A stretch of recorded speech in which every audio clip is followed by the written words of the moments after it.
So the English privatised water monopolies are sorry for turning your beaches and your rivers into sewers.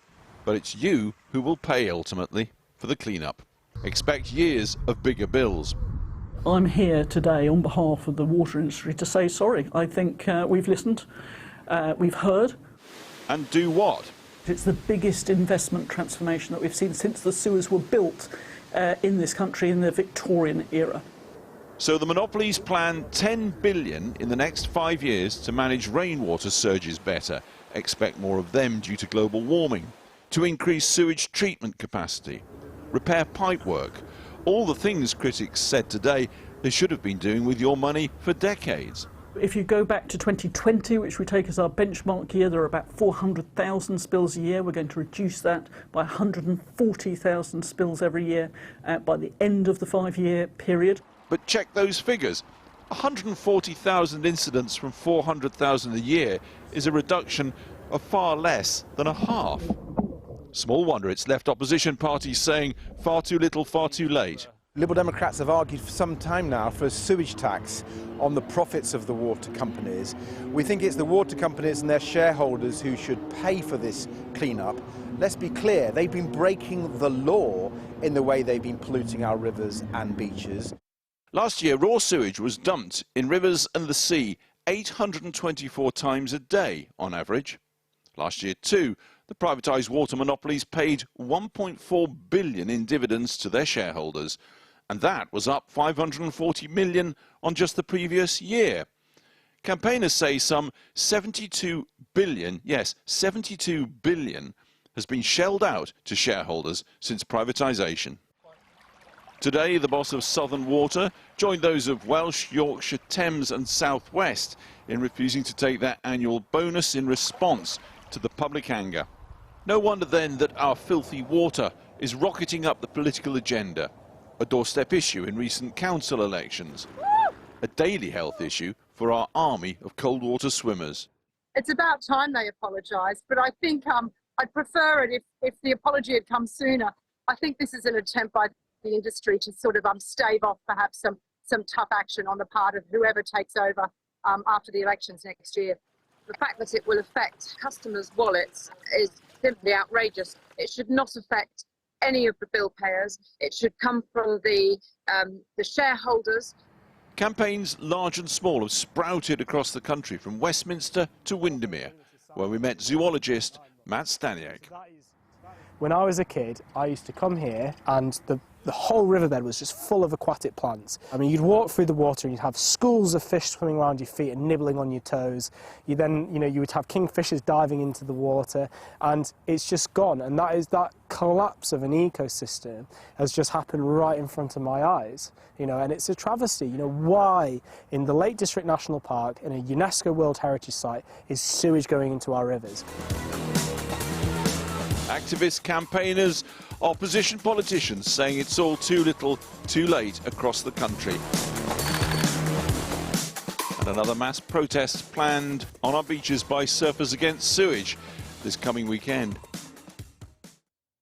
Alex Thompson reporting. Well, earlier I spoke to Conservative Member of Parliament Philip Dunn, the chairman of the Commons Environmental Audit Committee.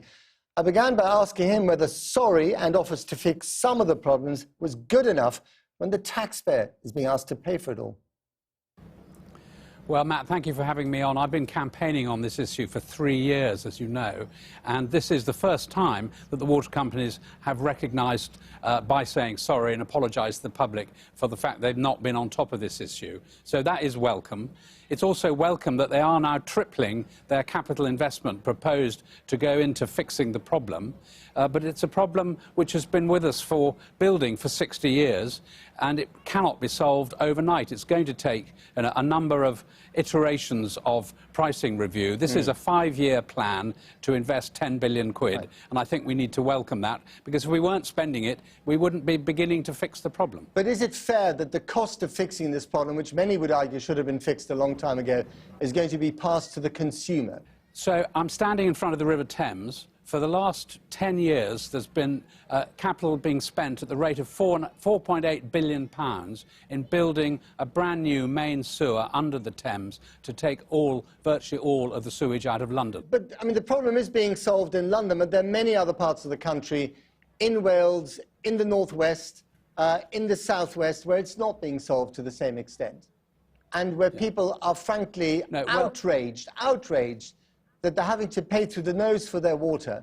They don't really have a choice, because let's face it, these are regional monopolies, and now they're being asked to pay more for something that should have been fixed years ago. Well, you're absolutely right that people are outraged. You're absolutely right that it's happening all over the country, but it's going to take an enormous amount of capital investment to fix it. So the government estimate last autumn was that it would cost somewhere in the region of £350 billion. So this is a start for sorting out the problem. I've been urging the water companies to prioritise the places that are being polluted the most first, and to prioritise those sensitive catchments where pollution is having the biggest impact on nature. It's got to be paid for somehow, and the people who will benefit are the best people who ultimately will have to pay for it. Instead of charging us more, some of the campaigners are saying actually they should give us some money, they should recompense us. Well, those campaigners also want to get the problem fixed. Giving money to customers is not going to help fix the problem. But even now, fixing that problem only talks about a relatively small percentage of all the spillages, of all the leaks. When are we going to get all of them fixed, and how long will it take?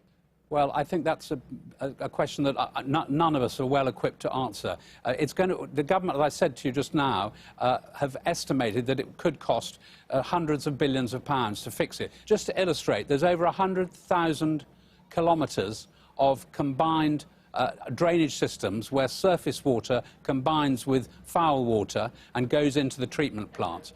Ultimately, we will not stop our treatment plants from being overwhelmed when there's heavy rainfall without separating these systems. That will take years. Again, if you compare Britain to other European countries, the percentage of money that these companies make spent on infrastructure is significantly lower here on average than it is in Italy or France or Spain or Germany. Again, none of these countries have adopted the same model of privatization of these effectively regional monopolies. So should we not have been sounding those alarm bells an awful lot earlier? I don't think that putting the water companies into public ownership means that we're necessarily going to be spending more money on them. They will then be competing more directly with our schools and our hospitals, all of which need funding as well. So I don't see that as the solution. What I do think is the solution is that the government needs to use the regulators more effectively, and we've called for this. We need the regulators have already said that directors' bonuses need to be linked to environmental performance, and equity dividends need to be ploughed into paying off the debt that they will be taking up to fund this capital investment they've announced today. So this is an important first step. I think we should acknowledge that. OK, Philip Dunn, thank you very much indeed. Thank you, Matt.